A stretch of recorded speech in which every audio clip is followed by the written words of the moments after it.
Did you know that cruise ships report more paranormal activity during Halloween week than any other time of year, with over 300 documented incidents in the last decade alone? Tonight, I'm sharing 4 true horror stories that will make you think twice before booking that Halloween cruise.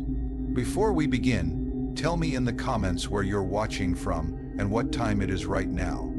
If you have your own cruise ship horror story, I want to hear it. Don't forget to like, subscribe, and hit that notification bell because you won't want to miss what's coming next.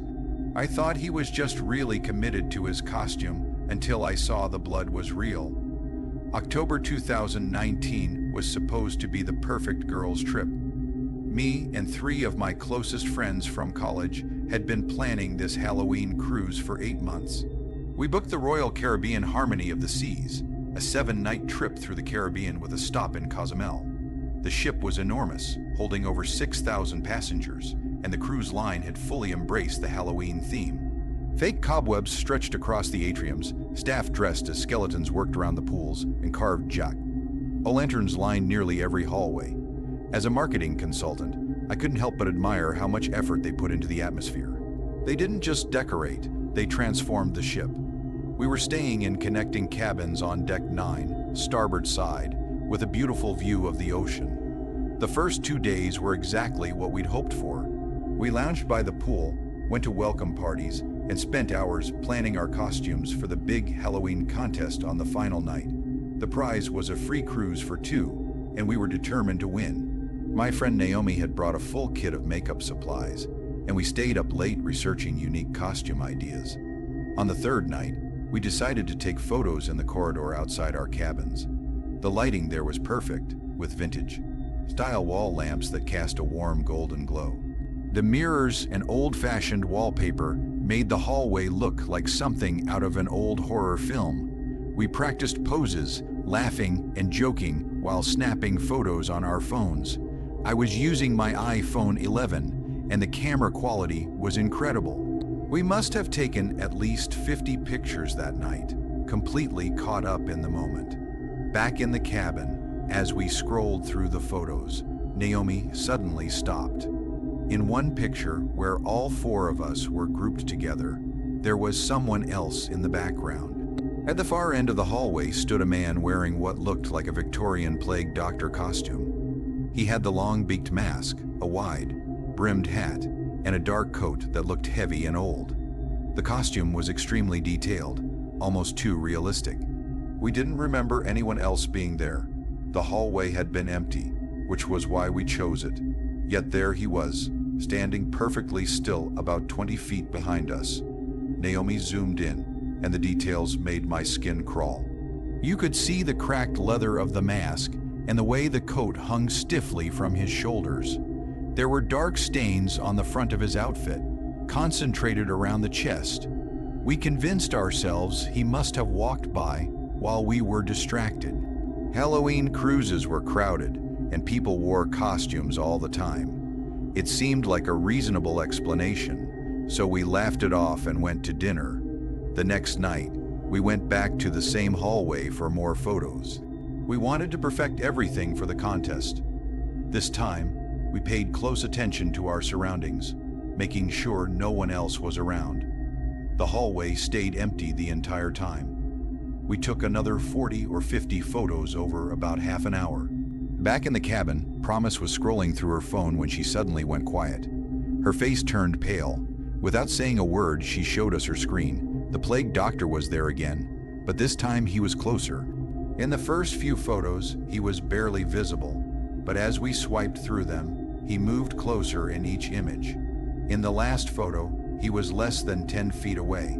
My stomach dropped. We had been watching the hallway carefully. When no one had been there, Naomi checked her phone next. Same thing. Then I checked mine. He was there too. When I zoomed in, I could see more detail than before. The mask looked aged and cracked, and the stains on his chest were unmistakable. They looked like old, dried blood. What terrified us most was that our photos were taken at different moments and angles, yet the figure appeared in all of them, always in the same position, always facing us. Even worse, None of the mirrors behind him showed his reflection. We reported everything to ship security, convinced it had to be some kind of prank. The officer listened politely, but seemed skeptical. He said Halloween cruises often brought out extreme costumes. We showed him the photo sequences, and his expression changed as he watched the figure move closer in each shot. He asked us to send him the images and mentioned he'd look into it. Before we left, he asked which deck we were on. When we said Deck 9, starboard side, he paused just a little too long before saying he'd check the costume rental records. The next morning, another security officer came to our cabin. He told us they'd reviewed all costume rentals on the ship. No one had rented a plague doctor outfit. In fact, that costume wasn't even part of their inventory. He asked us to avoid that hallway for the rest of the cruise. When Naomi asked why, he avoided answering and simply said it would be best. That afternoon, we went to the ship's library. We searched through records about the ship and Royal Caribbean's history. After hours of digging, Promise found a newspaper article from October 1973. It described a passenger who died during a Halloween cruise on an older Royal Caribbean ship. He had been found in a corridor equivalent to Deck 9, wearing a Victorian plague doctor costume. The article mentioned heavy blood loss and said the costume was never recovered. Some passengers claimed they saw him in the hallways even after his body was removed. There was a grainy photo of the corridor.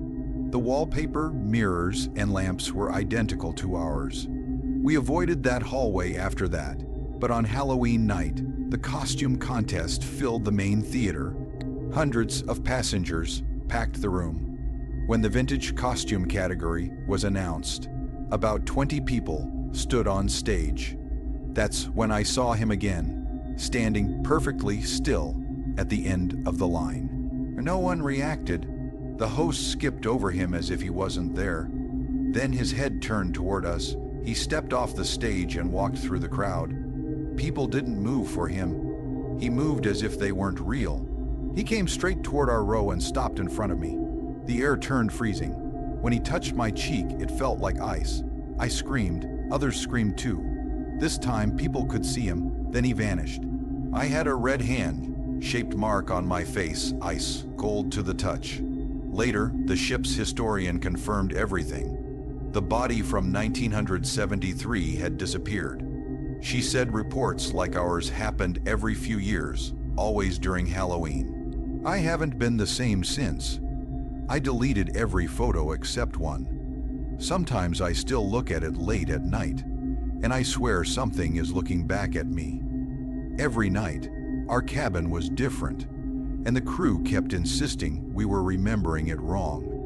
My wife and I had booked a Halloween cruise for our 10th anniversary, expecting something fun and safe. But from the moment we stepped into cabin B-147, things felt off. The room smelled damp and old. The bathroom felt unnaturally cold.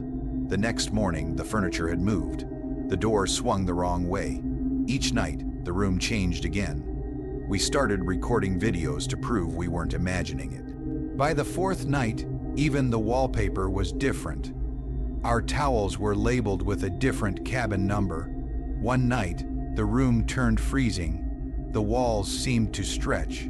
The door wouldn't open. The air felt heavy and crushing. Then suddenly, everything snapped back to normal. We stepped into the hallway and our room number had changed. The crew acted like this was normal. That was the moment we knew nothing about this cruise was safe or normal anymore. We had entered the heart of the impossible. We pushed harder to see the records. My wife, always calm and careful with words, managed to convince the guest services supervisor to look up our booking. On her screen, our reservation appeared, but something was very wrong.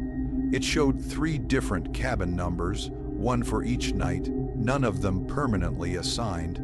The employee stared at it for a long moment, her forehead tightening in confusion. B-147 hasn't been in the system for years. She muttered under her breath, then quickly closed the file, like she'd said too much and wanted it erased. Desperate now, We followed a tip from a sympathetic technician and made our way toward a back office near the galley. He lowered his voice as soon as we mentioned our cabin. He said he'd seen strange things happen before, especially in late October. From a drawer, he pulled out a faded photocopy from old ship records. In 2003, during Halloween week, there had been a murder, suicide in cabin B147. After that, the room was decommissioned, the door welded shut, and the number removed entirely. But somehow, B147 never really disappeared. It still showed up in the system, drifting between rooms like a ghost, never assigned, but never gone either. He admitted quietly that sometimes guests checked in and the room simply wasn't where it should be. He said they'd seen walls shift on security cameras. He stopped there, clearly shaken, unwilling to say more. My wife hugged her arms tightly and asked, almost in a whisper, if other guests ever got trapped inside. He hesitated, then said, not usually. But when they did, he said they came back changed, like they'd lost track of something important. What room they were in, what night it was, sometimes even who they were. He said it never lasted long, just long enough to remind the staff to leave B147 alone. We begged to be moved. They relocated us to a tiny cabin with a small porthole high up on deck 12. As we rolled our luggage down the hallway, I looked back to where our old cabin had been. There was no door, not even a seam, just a smooth stretch of wall where B147 should have existed. After we left the ship, sleep didn't come easily for weeks. Every time I checked into a hotel, I paced the room, memorizing the position of every lamp, hinge, and strange little fixture. I sketched room layouts by hand before sleeping. My wife tried to joke, telling me I wasn't on the Vista anymore, but it wasn't funny. Sometimes at home, if I left the bedroom for even a minute and came back, I'd swear something had shifted. A dresser angle, a closet handle, like an echo of that impossible room calling me back. I still have the videos on my phone, the ones we recorded every night on the cruise. I've sent them to friends, hoping someone might notice a trick or an explanation I missed. But the footage is clear. Each night, the furniture swaps places, the door handle changes sides, bathroom, closet, desk, all rearranged. Sometimes the items are marked with different numbers. I checked the metadata obsessively. Every video is perfectly ordered, time-stamped on the Carnival Vista, spanning October 28 to November 4th, 2021. The last time we walked that hallway was November 2nd, the same night as the murder, suicide, exactly 18 years later. Later, the technician told me something else. That night back in 2003 had come during a sudden cold snap, one of the coldest October nights the Mexican Riviera had ever seen. The ship's archived newspapers filled in the rest. How the room was dismantled, how the blueprints no longer showed B147 at all, how guest records sometimes printed with shifting cabin numbers that didn't exist. Once, late at night at home, I woke up and the temperature in our bedroom dropped so fast that my breath formed a thin mist in the air. For a split second, lit only by the hallway light, I thought my closet, it was on the wrong wall. My heart slammed so hard I thought it would burst. I turned on every light in the house. Even now, as I write this, I check everything around me. Are the windows right? Is the bed exactly where it should be? Sometimes I swear I hear the soft slide of a wall or the dull thud of a closet shifting in slow motion. My wife refuses to talk about it anymore, but I've caught her running her hands along the edges of our bedroom, just to make sure nothing's moved. People say the world runs on reliable rules, that walls can't slide between spaces and numbers don't change without reason. But deep inside a cruise ship, where hallways twist into identical paths and time blurs into routine, I learned otherwise. And some nights, when the temperature drops, I close my eyes and I'm back in B147, trapped in a room that never stops rearranging itself, waiting for the night when the walls move in and there is no door at all. The children kept talking about someone named Miss Gray, but according to Disney, no one by that name worked on the ship. I'd been an elementary school teacher for 4 years when our district approved an educational cruise. 25 fifth graders, myself, and 2 parent chaperones boarded the Disney Dream for 5 days through the Bahamas. It was October 2020, our first real trip after lockdowns, and the excitement was overwhelming. The kids could barely contain themselves, and honestly, neither could I. Disney was known for safety and order. I trusted that completely. We boarded at Port Canaveral on October 15th. The ship was beautiful. The massive atrium left the kids staring in awe. Characters waved, music played, and everywhere promised fun. We enrolled the students in Camp Oceaneer for a few hours each day so the adults could rest. The counselors looked professional and cheerful, wearing bright yellow shirts and visible name tags. I photographed each staff member, wrote down names, and kept careful notes, the way a responsible teacher should. On the second day at lunch, one student casually mentioned that Miss Gray had taught them a pretty song that morning. I smiled and asked which counselor she meant. The child said Miss Gray wore an old-fashioned outfit, a long skirt with a white collar. She had pale skin, dark hair pulled back tightly, and sang lullaby, like songs in words they didn't fully understand. I assumed it was a special Halloween character and made a note to ask. When I brought it up to the Camp Oceaneer director, she looked confused. She pulled up the staff list and scrolled through every name. No Miss Gray, no special performers, no period costumes scheduled. I told myself the kids were imagining things. 5th graders often do, especially somewhere as magical as this. But that night, 3 more students mentioned Miss Gray at dinner.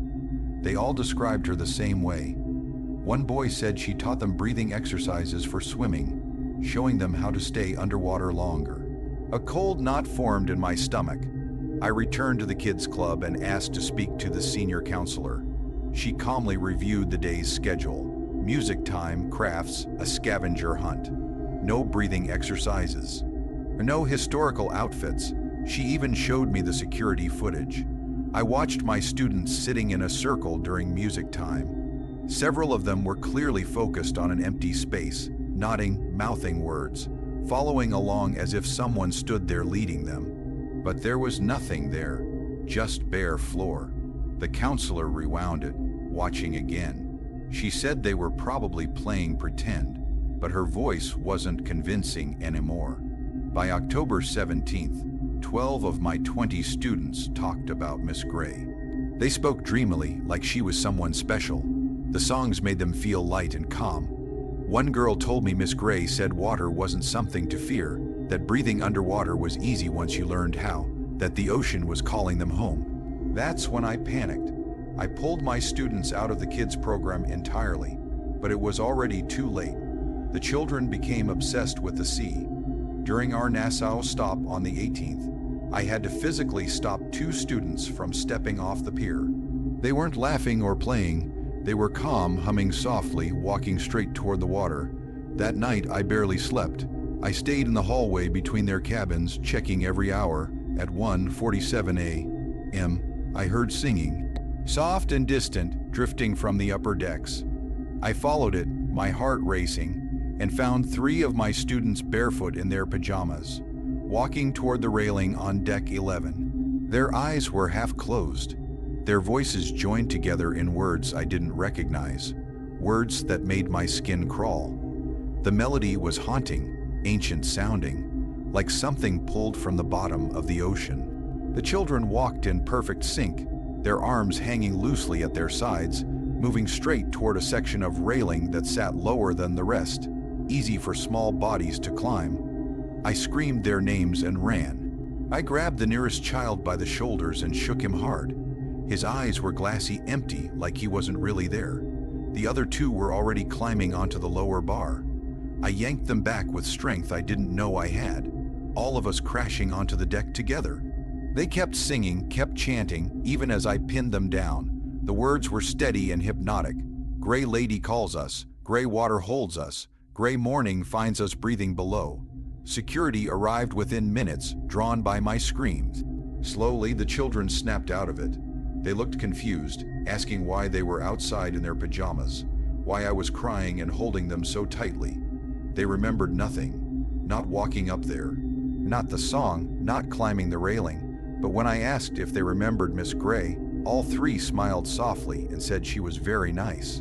They said she told them they'd see her again soon. The ship's medical team examined them. Physically, they were fine. No drugs, no medical explanation for the sleepwalking. When I demanded answers from Disney, demanded to know what was happening, I was taken to a private office below deck, far from passengers. A senior officer sat across from me, his expression heavy. He asked me to sign a non-disclosure agreement before he spoke. I refused. I told him I was responsible for 20 children and I needed the truth. After a long silence, he opened a file. Inside were old yellowed documents and black and white photographs from the 1920s. One showed a ship called the SS Gray Line, a passenger vessel that once traveled similar routes through the Bahamas. In October 1923, the ship was caught in a sudden storm. A young woman working in the children's program had been on deck with 7 children when a massive wave swept them all overboard. None of the bodies were ever found. Her name was listed as Miss Elizabeth Gray. The officer explained that the Disney Dreams route passed directly over the spot where the Gray Line went down. Every October, there were incidents. Children reported seeing a woman in old-fashioned clothes. Security footage showed them interacting with empty spaces. Sometimes, children sleepwalked toward the water. It didn't happen every cruise, but it happened enough that senior staff knew. They'd tried changing routes in October, but the incidents followed the ship anyway. He showed me grainy footage from past years. Different children, different cruises, same behavior, walking in a trance, singing together, moving toward the sea. In one clip from 2015, a child had made it over the railing before crew pulled them back. The child had been smiling the entire time, arms open, welcoming the fall. "Why don't you warn people?" I asked, my voice shaking. "Why don't you cancel October cruises?" He looked exhausted. "Would anyone believe us?" he said quietly. "Would parents book a cruise if we said a ghost drowns children every October?" He leaned forward. "We do what we can. Extra staff, more monitoring, training counselors to watch for signs, but she still finds them. She wants them with her. She's been alone in that water for over 100 years. And the children she lost are still there, still singing her songs." I quit teaching 3 months after we came home. I couldn't stand in front of a classroom without seeing those children climbing the railing, without hearing that melody in my head. I started having panic attacks whenever I was near groups of kids. At playgrounds, in grocery stores, anywhere children laughed or sang, because sometimes, out of the corner of my eye, I'd see a woman in an old-fashioned uniform standing among them, watching, waiting. Dark hair pulled tight, pale face completely still. The nightmares are the worst. I dream I'm underwater, my lungs burning, but I can't swim up. Around me, children float peacefully, eyes open, mouths moving in that same chant. And below us in the dark water, Miss Gray waits with her arms open. In the dreams, I understand the words. They aren't just a song. They're instructions. How to stop fighting. How to let the water in. How to breathe the ocean and never come back up. I still have the security footage the officer gave me. It's time-stamped October 18th, 2020, 1:52 a.m. It shows 3 small figures walking across an empty deck, their mouths moving in perfect unison. And if you turn the volume up past the wind and engine noise, you can hear it, faint but clear. A woman's voice singing a lullaby in a language older than words, calling children home to the gray water where she waits, patient and eternal, for the next October cruise. As a scientist, I can explain most natural phenomena, but the fog that followed our ship broke every rule I knew. I'd spent 18 years studying ocean ecosystems, published dozens of papers, and trusted data over feelings. When I was invited to an academic conference cruise aboard the Norwegian Breakaway in October 2018, I didn't hesitate. A week in the North Atlantic, presenting research while the ship hosted Halloween festivities, sounded perfect. I brought 3 colleagues, all marine scientists, along with portable instruments to collect data. We believed in measurements, not superstition. We left New York on October 24th. The ship carried over 4,000 people, mostly families enjoying Halloween events. The first 2 days were routine: conferences, discussions, and occasional trips to the deck to check conditions. The weather was normal for late October.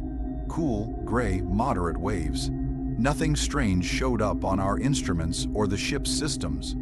On the morning of October 27th, around 9, I noticed something on the horizon while collecting samples on Deck 12. A dense bank of fog sat motionless about 2 miles off the starboard side. Fog isn't unusual, but this was different. Too neat, too contained, like a solid gray wall rising from the sea. My handheld monitor showed normal pressure and temperature. Humidity didn't support fog formation. I mentioned it to a colleague at lunch. She'd seen it too, odd but maybe possible. By mid-afternoon, the fog had shifted to our port side, keeping the same distance. The ship changed course twice, yet the fog adjusted, staying parallel. I reported it to the bridge. Radar showed nothing. Satellite imagery was clear. They suggested an optical illusion, but we had photos, clear, solid gray, tracking us. By nightfall, the fog crept closer, less than a mile away. Under the ship's lights, it churned and rolled in ways fog shouldn't. There was no wind, the air was unnaturally still. Inside the fog, darker shapes moved, coiling like something alive. Passengers gathered, joking about Halloween effects, but I knew better. You can't fake something that doesn't appear on radar. Around 10 p.m., the fog touched the ship. It rolled over the stern like a living thing, wrapping around the railings. The temperature dropped instantly. My breath became visible. My monitor glitched wildly, flashing impossible readings before failing. Some passengers backed away. Others stood frozen. I saw faces in the fog. Real faces, pressed against the gray like glass. Mouths open, eyes wide, hands reaching. A woman near me whispered that she recognized someone she'd lost years ago. Then 3 passengers stepped forward. They climbed over the railing and walked straight into the fog. No fear, no struggle, just gone. Security rushed too late. The fog swallowed them whole. The ship's systems began to fail. GPS dropped, radios turned to static. The captain ordered everyone inside and tried to steer away, but the fog surrounded us no matter the direction. Within minutes, it covered the entire ship. Inside it, reality bent. The lights barely cut 3 feet ahead. The air tasted metallic. Time felt wrong. Around what we thought was 2 a.m., shared hallucinations began.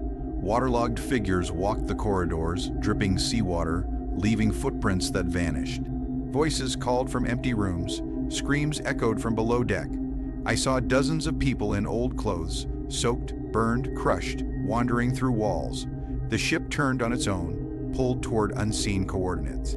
Voices flooded the PA system, hundreds of them, begging for help, repeating coordinates: 42 degrees north, 50 degrees west. Records showed a liner had sunk there in 1952, taking over 200 lives.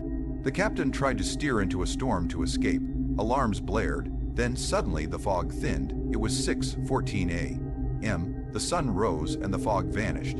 The 3 missing passengers were found unconscious on the stern deck, soaked and freezing, alive. They remembered nothing. Our equipment was ruined, data corrupted beyond explanation. The ship's black box recorded 6 hours of environmental anomaly, a placeholder for something no one could explain. The Norwegian cruise line conducted an investigation, interviewed every passenger and crew member, then sealed the findings under a legal agreement. We were asked not to discuss the incident publicly, but I couldn't let it go. I spent months digging into that 1952 sinking. Hunting down survivor stories and old investigation files, the details lined up too well with what we had lived through. Faces trapped in fog, voices begging for rescue. A ship being pulled toward exact coordinates. Groups of people seeing and hearing the same impossible things. Back in the 1950s, they labeled it mass hysteria. In 2018, we still didn't have a better answer. I tried to return to my work, but every time I went near the ocean, I saw it. That solid wall of gray sitting on the horizon, just waiting. I woke up at night with the taste of salt water in my mouth, hearing voices whispering coordinates, feeling the imagined weight of water filling my lungs.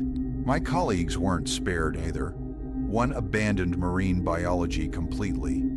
Another refused to talk about it at all, insisting it had been group psychosis, even with the damaged equipment and missing time. In 2019, I moved to Arizona, as far from the sea as possible while staying in the U.S. I couldn't fit what we encountered into any scientific model I knew. The fog broke every rule of physics and weather. It moved deliberately, it followed us, it felt aware, like it wanted something from us or wanted us to witness something it had been holding on to. The memory of over 200 people dying in freezing water, still crying for help more than 6 decades later. I was diagnosed with PTSD in 2020. I can't look at fog anymore without my chest tightening, without feeling like I'm suffocating. I destroyed my marine biology credentials, burned 18 years of work, because I couldn't reconcile what I'd seen with what I'd believed my entire life. Science says ghosts don't exist. Science says fog is just water vapor, controlled by temperature and pressure. Science says shared hallucinations among thousands of people are impossible. But I was there. I measured it, I photographed it.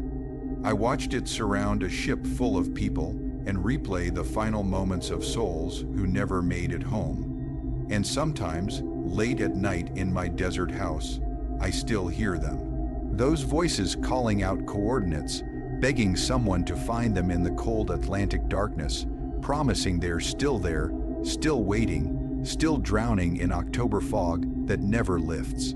I photograph every meal for my blog, which is how I know the same man has been eating at that table for 3 nights without ever being alive. Food blogging became my full-time career by 2022. I'd built an audience of over 200 followers who trusted my photos, my reviews, my honesty. So when Princess Cruises offered me a free trip on the Regal Princess from Barcelona to Rome in late October, ending with a Halloween midnight buffet, I accepted without hesitation. I preferred traveling alone. No distractions, full creative control, and the freedom to document every dish properly. I boarded in Barcelona on October 28th with my Canon EOS R6, 3 lenses, and a carefully planned shot list. The Horizon Court Buffet on Deck 14 became my main focus. It was open all day and night, with constantly changing menus, great daylight for photos, and an eerie mood after dark. I photographed everything. Breakfast pastries lined up perfectly, lunch stations with carved meats and fresh seafood, dinner displays that looked more like art than food. On the first night, around 9:00 p.m., I was photographing desserts when I noticed him in the background of one frame. An elderly man, maybe late 70s, sitting alone at a corner table near the port side windows. He wore a full tuxedo, black tie, perfectly pressed, like he was attending a formal event instead of a buffet. His white hair was slicked back.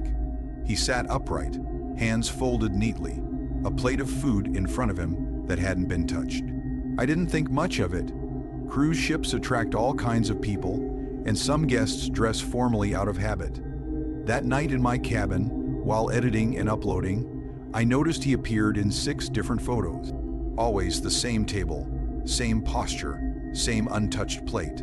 I thought it made for an interesting contrast, formal and still amid casual chaos. The next evening, October 29th, I returned to photograph the Halloween decorations. Carved pumpkins, fake cobwebs, orange lighting that warmed the room. I spent 2 hours shooting from different angles. When I reviewed the photos later, he was there again. Same table, same tuxedo, same position. What made my stomach tighten was the plate. It looked exactly the same as the night before, same food, same placement, completely untouched, like time hadn't moved. I zoomed in on his face. His expression was blank, eyes forward, not focused on anything. But the image around him looked wrong. Every other photo was razor sharp. The R6 autofocus is excellent, yet his figure had a faint blur, like he existed slightly out of sync, or on a different layer of reality. I checked the metadata more carefully. In photos taken minutes apart from different spots, he appeared in the exact same position. The angles didn't make sense. If I'd moved, the background should have shifted. It hadn't. On October 30th, I decided to test it. I went to the buffet at 3:00 p.m., a quiet time. The room was nearly empty. I started shooting from far away, then slowly moved closer, taking photos every few feet. 37 shots in total. Back in my cabin, I lined them up. He was in every image, but he appeared closer in each one, as if he'd been moving toward me. Except the table had been empty the entire time. That realization hit hard. He wasn't there when I took the photos. He only existed inside the images. I started researching. I searched other food bloggers who had covered princess cruises, especially the Regal Princess and Horizon Court Buffet. After hours of digging through old posts and archives, I found him. Different bloggers, different years, same man, same corner table, same formal clothes, same untouched plate. The earliest image dated back to 2019. I expanded the search: travel blogs, passenger galleries, cruise review sites. He appeared again and again over 7 years. Not always, but often enough to see a pattern. Always between October 27th and November 2nd. Always during Halloween cruises. One 2020 review mentioned him directly. Someone commented, "Anyone else notice the old guy in the tux who always sits there but never eats?" Another comment from 2021 said their photos showed him everywhere, even though they never saw him in person. Then I found a 2018 Instagram story, a blogger walking through the buffet, filming. When the camera passed that corner table, the video glitched and froze. For a split second, a blurred figure sat there. Then the video continued and the table was empty again. Halloween night arrived. October 31st, the midnight buff. It was the main event. I arrived early, determined to avoid that table. But as I photographed the displays, I felt watched. In every photo, he was closer, not in real life. The table stayed empty, but on my camera screen he moved, first at his table, then near the dessert station, then among the guests. By 12:07 a.m., he appeared directly behind me in the photo. I turned around, nothing. When I looked back at the screen, he was facing the camera, smiling. I walked to the table, it was empty. I took one photo of the chair. When I reviewed it, he was sitting there looking straight at me. The plate wasn't food anymore, it held photographs, my photographs. I heard his voice, though nothing moved. The words made sense without sound. Your turn to be seen, but not remembered. The screen went black. The lights dimmed, the cold hit instantly. Everything slowed. The last thing I remember was reaching toward the table, seeing him standing there for real, extending his hand, smiling too wide, his eyes completely black. I woke up in the medical bay at 8:23 a.m. on November 1st, 8 hours gone.